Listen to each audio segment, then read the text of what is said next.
जय सिया राम मित्रों। तुलसीदास जी की रामचरितमानस में दी गई चौपाइयाँ में केवल भक्ति ही नहीं, बल्कि उनके द्वारा लिखी गई चौपाइयों में ब्रह्म ज्ञान के रहस्य लिपटे हुए हैं, सिमटे हुए हैं। हर शब्द में एक मंत्र छिपा है और हर पंक्ति में एक ब्रह्मांड। आज हम ऐसी ही एक रहस्यमयी चौपाई के रहस्य को जानने का प्रयास करेंगे। चौपाई है तेज कृशानु रोष महिषेषा, अघ अवगुण घन घनी घनेशा।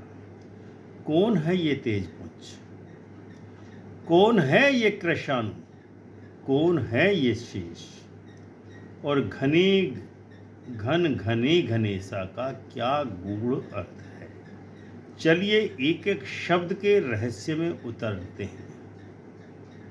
यह चौपाई रामचरितमानस के बालकांड में आती है, जब माता पार्वती श्री राम के दिव्य रूप के विषय में भगवान शिव से प्रश्न करती हैं। तब भगवान शिव उन्हें भगवान मर्यादा पुरुषोत्तम भगवान राम का रहस्य बताते हैं। वे कहते हैं, जो ब्रह्म स्वयं सबका कारण है, वही लीला करने को मानव रूप में अवतरित हुआ है। इस संदर्भ में तुलसीदास जी कहते हैं कि तेज कृशानुरोष महिषेषा, अघ अवगुण घन घनी घनेशा। अर्थात जिनसे अग्नि, तेज, रोष, विष्णु, शेषनाग, पाप, अवगुण और गणेश तक भयभीत रहते हैं, ऐसे हैं भगवान श्री राम। तेज शब्द का सामान्य अर्थ होता है प्रकाश, ऊर्जा, बल या आभा। परंतु यहाँ तेज कोई साधारण ज्योति नहीं है, यह है ब्रह्म तेज।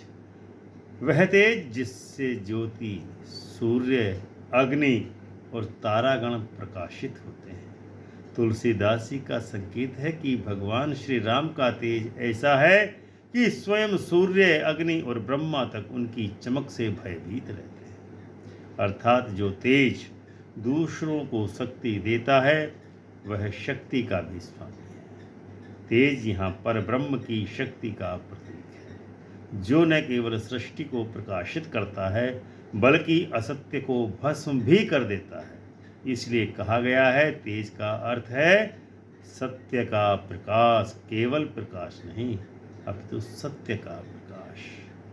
कृशानु शब्द संस्कृत में अग्निदेव का पर्याय शब्द है।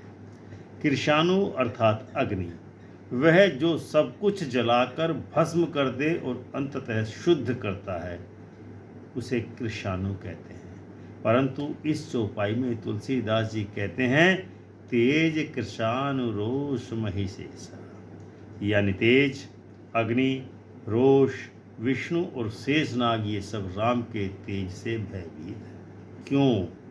अब सवाल उत्पन्न होता है कि राम के तेज से तेज, अग्नि, रोष, विष्णु और शेषनाग क्यों भयभीत है? क्योंकि अग्नि केवल भौतिक वस्तुओं को जलाती है, परंतु भगवान श्री राम का तेज पाप, मोह और अंधकार को भी जला करके राख कर देता है। यहाँ कृशानु का झुकने का मतलब है अग्निदेव को भी परमेश्वर के आगे सिर झुकाना। इसलिए कृशानु प्रतीक है ज्ञान की ज्वाला का, जो सत्य को उजागर करती है, परंतु उसके मूल स्रोत तो भगवान श्री राम ही है। रोष शब्द को अक्सर क्रोध के रूप में समझ लिया जाता है, लेकिन तुलसीदास जी यहाँ दैवी रोष की बात कर रहे हैं। दैवी रोष वह है जो अधर्म के विरुद्ध खड़ा होता है। जैसे श्री राम का रोष जब रावण ने सीता का हरण किया, या भगवान नरसिंह का रोष जब हिरण्यकश्यप ने मर्यादा तोड़ी। यह रोष विनाशकारी नहीं, बल्कि संरक्षक है और धर्म संस्थापक भी होता है। इसीलिए तुलसीदास जी कहते हैं कि यहाँ तक कि रोष भी राम की आज्ञा से चलता है, यानी न्याय की सारी ऊर्जा भी उसी से उत्पन्न होती है। अग मही का अर्थ है हम, और शेषा का संकेत अनंत शेषनाग से है, जो विष्णु भगवान के शयन का आधार बने हुए हैं। इस पंक्ति का गूढ़ अर्थ है विष्णु, शेष, अग्नि, तेज और रोष सबके मूला मूल राम ही हैं। तुलसीदास जी यहाँ स्पष्ट करते हैं कि राम विष्णु नहीं बल्कि विष्णु राम के अंश हैं। वे कहते हैं कि वह राम कोई अवतार नहीं बल्कि अवतारों के भी अवतारी हैं। यही कारण है कि शेषनाग जो अनंत ज्ञान के प्रतीक हैं, वे भी श्री राम के चरणों में लीन हैं। अब बात करते हैं दूसरी पंक्ति। अघ अवगुण घन घनी घनेशा। यहाँ अघ का अर्थ है पाप, अवगुण का अर्थ है अज्ञानता या बुरे संस्कार, घन घनी का अर्थ है घने बादल, और गणेश का अर्थ है गणों के इष्ट यानी विघ्नेश्वर यानी भगवान श्री गणेश। तुलसीदास जी का तात्पर्य यहाँ यह है कि जैसे सूर्य निकलते ही अंधकार मिट जाता है, वैसे ही राम का नाम का प्रकाश फैलते ही पाप, अवगुण और विघ्न सब विलीन हो जाते हैं, नष्ट हो जाते हैं। अर्थात जिस राम के नाम से पाप भागते हैं, वही राम तेज, अग्नि, रोष और शेष और गणेश के भी स्वामी हैं। यह चौपाई केवल दैवी गुणों की सूची नहीं है, बल्कि यह एक आध्यात्मिक संरचना प्रस्तुत करती है कि सृष्टि के हर तत्व को कैसे अग्नि, तेज, क्रोध, पाप और ज्ञान सभी परमात्मा की इच्छा से संचालित होते हैं। इसका सीधा अर्थ है परमात्मा के बिना कोई भी शक्ति स्वतंत्र नहीं है। अगर अग्नि जलाती है तो राम की आज्ञा से जलाती है, अगर शेष धारण करते हैं तो राम की इच्छा से धारण करते हैं, अगर गणेश विघ्न हरते हैं तो राम की कृपा से ही विघ्न हरते हैं। तुलसीदास जी हमें याद दिलाते हैं कि राम कोई व्यक्ति नहीं बल्कि वह सर्वशक्तिमान चेतना है, जो हर रूप में किसी ना किसी रूप में विद्यमान है। यदि इस चौपाई को वैज्ञानिक दृष्टि से भी देखें तो इसमें ब्रह्मांड के पांचों तत्व अग्नि, ऊर्जा, गति, ज्ञान और पदार्थ का संकेत दिया गया है। तेज यानी ऊर्जा अर्थात एनर्जी, कृषाणु मतलब अग्नि यानी फायर, रोष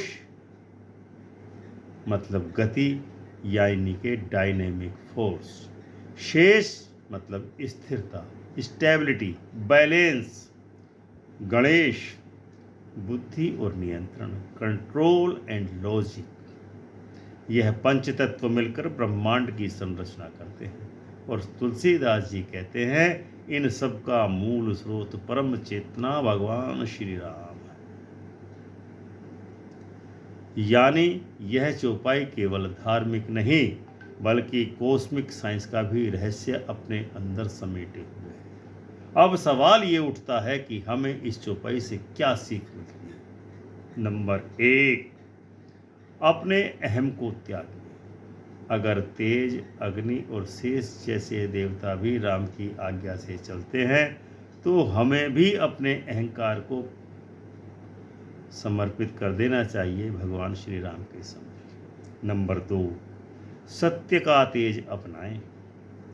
जो व्यक्ति सत्य और धर्म का पालन करता है उसमें भी ब्रह्म तेज प्रकट होने लगता है। नंबर 3, विघ्नों से डरे नहीं। जब तक हमारे भीतर राम के नाम का प्रकाश है तब तक कोई अघ या अवगुण हमें रोक ही नहीं सकता।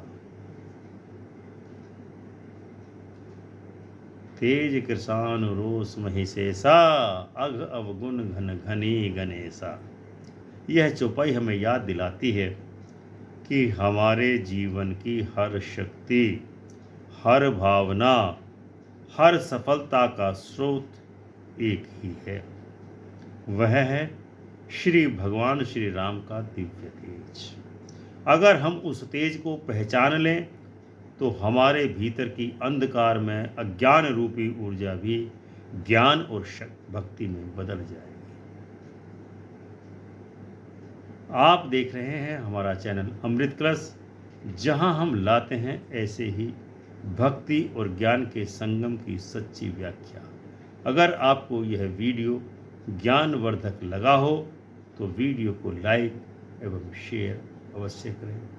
कमेंट करके जरूर कहें जय श्री राम। जय श्री राम का कमेंट अवश्य करें, आपके समस्त विघ्न हरते चले जाएंगे, जीवन में ज्ञान का प्रकाश होगा। चैनल को सब्सक्राइब अवश्य करें।